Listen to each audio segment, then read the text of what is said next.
عليكم ورحمة الله وبركاته. ازيكم يا حبايب قلبي؟ عاملين ايه؟ يا رب تكونوا جميعا بخير يا رب. وحشتوني قوي قوي من الفيديو اللي فات. انا عايزة اشكركم جدا جدا، مبسوطة قوي بتعليقاتكم وتفاعلكم على فيديوهاتي اللي فاتت، مبسوطة قوي بكومنتاتكم كلها. يعني ربنا يقدرني يا رب واعمل لكم دايما فيديوهات جميلة وحلوة وبسيطة تعجبكم وتفرحوني دايما بمشاركتكم ليا في القناة، بقى نكبرها سوا وتكبر كده على ايدينا بإذن الله. عشان ما اطولش عليكم، انا النهاردة جايه لكم بفيديو حلو كده وبسيط، الفيديو اللي احنا كلنا بنحبه، بنستنى اليوم ده من الشهر للشهر زي ما بيقولوا. فيديو بقى ايه؟ مشتريات الشهر بتاعتنا. ربنا يا رب يديمه علينا يوم خير كده، ويدخل الخير كله في بيوتنا كلها يا رب.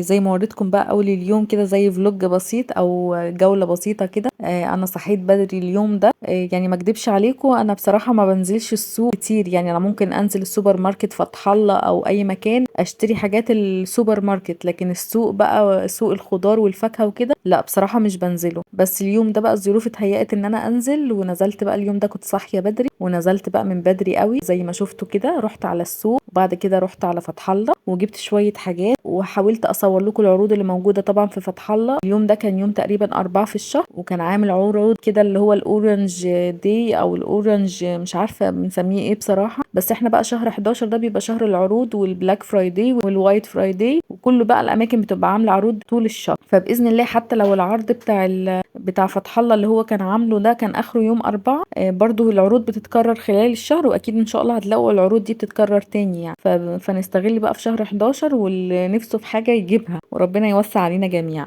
حاولت اصور لكم بقى العروض اللي موجودة زي ما قلت لكم على قد ما اقدر. يعني صورت لكم بقى رفوف، كان بصراحة عامل عروض كويسة جدا وحاجات عليها خصومات 50%. كان في حاجات كتير بصراحة عليها عروض يعني. حاولت اصور لكم زي ما انتم شايفين الارفف كلها على قد ما قدرت. والنص التاني من الفيديو هوريكم بقى المشتريات اللي انا جبتها، وهقول لكم الاسعار، والاسعار اللي قبل الخصم والاسعار اللي بعد الخصم. وباذن الله يعني ايه، ما انساش اسعار حاجه. وبرضه هوريكم الحاجات اللي جبتها من سوق الخضار والفاكهه واقول لكم اسعارها. انا هنا بقى نزلت اشتريت حاجتي كلها. انا قلت لكم في فيديو مشتريات الشهر اللي فات ان انا بنزل اشتري يعني مشترياتي للشهر كله. حاجات بقى اللي ناقصه، حاجات اللي ناقصه بكملها، الحاجات اللي مش عندي بجيبها، والحاجات اللي عندي خلاص بقى ما بجيبهاش. يعني في حاجات بتقعد عندي بالشهر وفي حاجات بتقعد بالشهرين.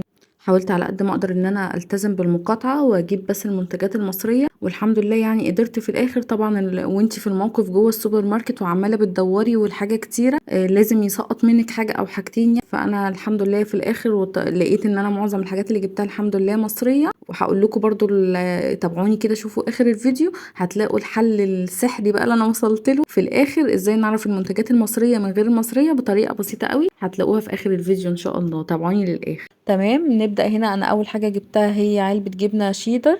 الجبنة دي بجيبها اللي بتبقى الحجم الصغير، بيبقى 400 جرام تقريبا، بتبقى عاملة في حدود 35 جنيه. انا جبت طبعا الحاجات زي ما قلت لكم من فتح الله ماركت. جبت برضو الجبنة الموتزاريلا اللي هي ريفال دي، بتبقى الكيلو منها عامل 110 جنيه. بستخدمها طبعا في المعجنات والمخبوزات وكده. جبت الزيتون الشرايح ده، برضو بستخدمه في البيتزا والمعجنات والحشو المعجنات وكده. كان عامل الزيتون الشرايح ده الكيلو عامل منه 70 جنيه، وانا كنت جايبه نص كيلو فكان عامل في حدود 35 جنيه. جبت شاي الاحمد تي ده، شاي اخضر. انا بصراحه كنت بحاول الاقي بديل ليه بس ما لقيتش خالص. حد يعرف بديل ليه مصري يقول لي. كمان اتفاجئت قوي بسعره لما بشوفه في الفاتوره، لقيته وصل 40 جنيه. يعني انا كنت اول ما كنت بجيبه ب 15 وب 12 جنيه. مش عارفه السعر زاد قوي كده ليه. جبت برضو اللانشون بتاع اللحيمي ده، بستخدمه برضو في البيتزا والمعجنات. كان الكيلو منه عامل 165. انا جبت طبق 200 جرام كان بحدود 232 جنيه. جبت خلطة الكنور بتاعة البرجر عشان نعمل ان شاء الله برجر. كانت الخلطة دي عاملة 6 جنيه وربع. هنا الازازتين دول جبت ازازة صويا صوص صغيرة بستخدمها في التتبيلات وبعض الاكلات يعني. الازازة دي كانت عاملة 19 جنيه 75. والازازة التانية كانت دبس رمان من مصنع اسمه ابشر. الازازة دي كانت عاملة 29 جنيه وكان عليها خصم 8 جنيه تقريبا، وصلت ل 21 جنيه. برضو كنت جايبة الكاتشب ده، بستخدمه طبعا برضو في المعجنات وناكل بيه بقى. انتوا عارفين البطاطس والبيتزات وكده. العبوة دي اسمها كاتشي. كانت 500 جرام وعاملة 32 جنيه. جبت جبت برضو مكرونة الملكة، جبت منها 4 اكياس كانوا ناقصيني، 2 كيس مكرونة فرن، طبعا الكيس عامل 10 جنيه. وجبت المكرونة اللي هي العقل الهلالية دي، وجبت المكرونة اللي هي العقل الصغيرة دي. برضو انا بصراحة بحب العقل الصغيرة هي اكتر حاجة، بس استخدامي في الفرن برضو كتير. جبت برضو ازازة زيت كريستال، الازازة دي كانت 2 لتر وربع. كان عليها عرض سعرها 158 جنيه، وكان عليها عرض 18 خصم 18 جنيه ونص، فجبت ب140 جنيه تقريبا. جبت برضو الدقيق ده اسمه اورجان تقريبا، الدقيق ده كان عليه عرض نازل ب16 ونص بدل من 20 جنيه، جبت منه 2 كيلو. برضو جبت العصاير بتاعت مزارع دينا دي، بصراحة كده جبتها ايه تفاريحي يعني، مش اساسية عندي، بس جبتها كانت الازازة عاملة تقريبا 12 ونص. جبت 5 اكياس من كيس الملح الخير ده، كان الكيس بجنيه، جبت منه 5 اكياس. برضو جبت بقى مناديل، كان ناقصني مناديل كلها، ما كانش عندي مناديل في البيت خالص، صراحة دي اساسية يعني في كل البيوت اعتقد. جبت المناديل السحب دي عرض، كانت 3 تقريبا عاملين 45 جنيه، يعني بصراحة مش متأكدة من سعرهم قوي، مش فاكرة بالظبط. مناديل الفاميليا بتاعت المطبخ دي كانت العبوة 5 وعليها 1، يعني 6 قطع. كانت عاملة 98 جنيه، وكانت بعد الخصم عليها خصم 50%. كانت بعد الخصم عاملة تقريبا 47 جنيه. جبت برضو المناديل الزينة دي، مناديل التواليت، كانت عاملة 56 جنيه، بعد الخصم كان عليها حوالي خصم 18 جنيه، كانت عاملة 37 جنيه بعد الخصم. جبت ازايز المبيد الحشري دي، البيروسول، طبعا برائحة، يعني ريحته نفاذة، بسعر 31 جنيه، بستخدمه في الاوقات اللي انا بكون خارجة من البيت، ارشه كده في البيت واخرج، ولما اجي تبقى الريحة رائعة. وجبت الرد اللي بدون رائحة، بس بستخدمه بقى في الاوقات اللي انا بكون مش خارجة فيها، اللي هو ايه عشان برضو ما يأذيش يعني الريحة بتاعته النفاذة دي. بيكون غالي شوية بصراحة، كان عامل 61 جنيه. جبت البريكس ده منظف للأرضيات والتواليت، بستخدمه حلو قوي قوي، كان عامل 28 جنيه. هنا بقى دخلنا على الجزء التاني، الجزء بتاع السوق. رحت بقى سوق الخضار كده، تجولت واتفرجت وشفت واشتريت شوية حاجات تبقى عندي في البيت. اول حاجة دخلت منفذ كده، بيكون سوق كده بتاع تحيا مصر، او معرض كده بيبقى فيه خضار وفاكهة. بيبقى عامل عروض واسعاره كويسة يعني الى حد ما. اشتريت من عنده فاصوليا وبصل وبطاطس، شروات كده على بعض. يعني الفاصوليا دي كان السوق مليان الفاصوليا، الكيلو ب15 جنيه عند كل الناس، هو كان عنده الكيلو برضو ب15 جنيه، بس لو اخدت شروة على بعضها 5 كيلو هيبقى الكيلو منها ب10، يعني ال5 كيلو ب50 جنيه. جبت 5 كيلو قسمتهم بيني وبينهم. جبت برضو شروة بطاطس، كانت ال10 كيلو ب150، يعني الكيلو يقف عليكي ب15 جنيه تقريبا، هو مالي السوق ب17 ونص وب20، فجبت شروة على بعضها وقفت عليا الكيلو فيها ب15 جنيه.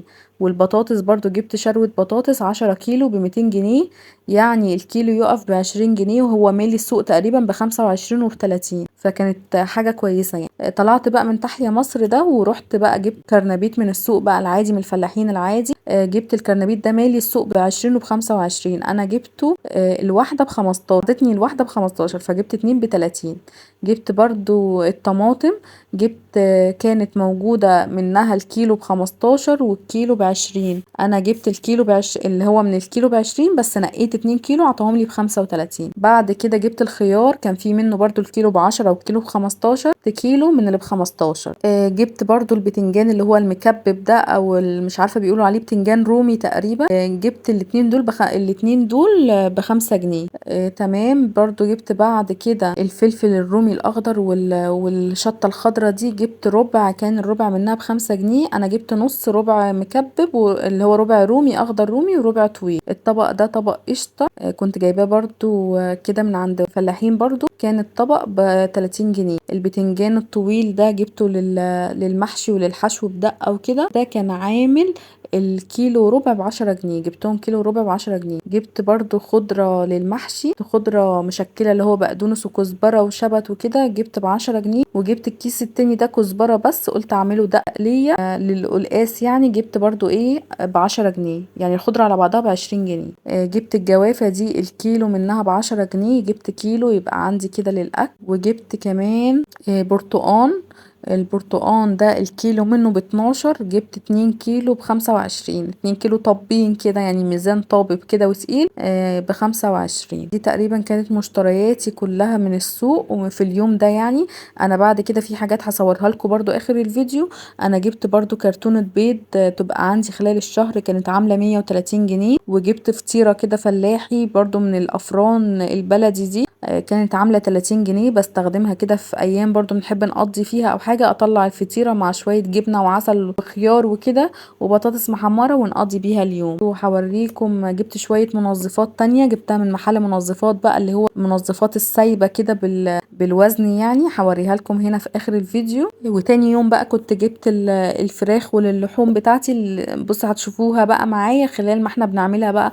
كل اكله نطلعها. انا بصراحه لا بعمل تفريزات في اللحوم ولا بعمل تحضيرات ولا تتبيلات ولا الكلام ده. انا بعمل اليوم بيومه، يعني هناكله ايه النهارده، اطلع الفراخ او اللحمه او الحاجه واحضرها اول باول. فهتشوفوها بقى معايا في الفيديوهات اللي جايه ان شاء الله. مشتريات السوبر ماركت والماركت والمعلبات والحاجات اللي احنا شفناها في الجزء الاول دي، انا زي ما قلت لكم قبل كده بجيبها مرة واحدة في الشهر، يعني دي نزولة الشهر كله. خلال الشهر ما بطلبش حاجة تانية، فدي النواقص بتاعتي اللي انا بكون مسجلاها خلال الشهر كله. وبالنسبة للسوق بقى جبتهم دول يكفوني مثلا على 15 يوم او حاجة، وال15 الجزء التاني من الشهر نبقى نجيب مرة كمان، ويبقى دي الحاجات برضو بتاعتي. اهو البطاطس والبصل برضو. انا البطاطس دي ان شاء الله ناويه اعمل معاكم فيديو كده هوريكم انا هشيلها ازاي، لاني جايبه شروه على بعضها. والبصل ده برضو طلعت منه استخدامي، والباقي كده حطيته في تربو مفتوح وسبته. المنظفات بقى جبت الليف بتاع المواعين ده، جبت منه الناعم وجبت منه الخشن اللي هو الاسبونج ده. مش فاكره اسعارهم بالظبط، بس تقريبا كانت الليفه الناعمه دي عامله 5 جنيه، والاسبونج بيبقى كيس 2 في بعض تقريبا عامل 10 او 15 جنيه. الاكياس بتاعه التلاجة دي جبت ربع وربع مقاسات مختلفه، يعني النص على بعضه كان عامل 40 جنيه، الربع ب20. وجبت برضو اقياس اللي هو القمامة دي، الربع منها عامل 15 جنيه. وجبت صابون سائل بجيبه برضو بالوزن من محل المنظفات مش مصانع يعني، الكيلو منه عامل 6 جنيه، فبجيب الازازتين دول حوالي 5 كيلو ب30 جنيه. دي بقى كانت مشتريات الشهر ده. وزي ما قلت لكم يعني الحاجات دي المفروض ان هي تكفيني الشهر وممكن كمان يزيد منها.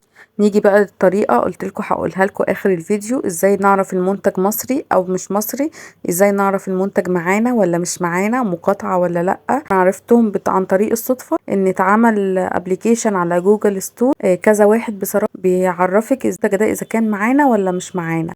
ده اهو ابلكيشن. بصوا استخدامه سهل جدا. بندخل على البلد هي مصر، على اكتشف الان، بس بنجيب بقى الباركود اللي بيبقى موجود على العبوات. انا جبت لكم حاجات عندي قبل كده عارفه ان هي مقاطعه زي النسكافيه. الكنور ده بصراحه ما كنتش عارف ان هو مقاطعه.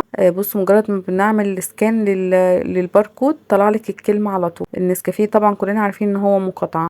جينا هنا مثلا على الشاي احمد تي ده، كنت محتاره ما كنتش عارفه خالص هو مقاطعه ولا لا. عملت له برضو بنفس الابليكيشن، اكتشفت ان هو مش مقاطعة ولا حاجة، وان هو معانا من خلال الباركود. طريقة بسيطة جدا بوريلكم هو عمليا عشان تعرفوا. طبعا ده هيوفر علينا كتير قوي. انا كنت واقفة في السوبر ماركت واخدت وقت طويل قوي عشان احاول الاقي كل المنتجات تبقى مصري. فده بصراحة هيسهل علينا، وبإذن الله هستخدمه بعد كده في اي خروجة. انا كنت بعمل لكم تجربة عملية عشان تتأكدوا ان هو مظبوط وبيبين الحاجات مظبوط. بس كده، ده كان مشترياتي النهارده، وده كان الفيديو بتاع النهارده. يا رب يكون عجبكم ويكون افدتكم بحاجه ولو بسيطه. استنوني بقى في الفيديو الجاي، وما تنسيش تحطي اللايك والاشتراك بتاعك تحت الفيديو، وتسيبي لي كده تعليق بسيط حلو يفرحني. ويلا مع السلامه.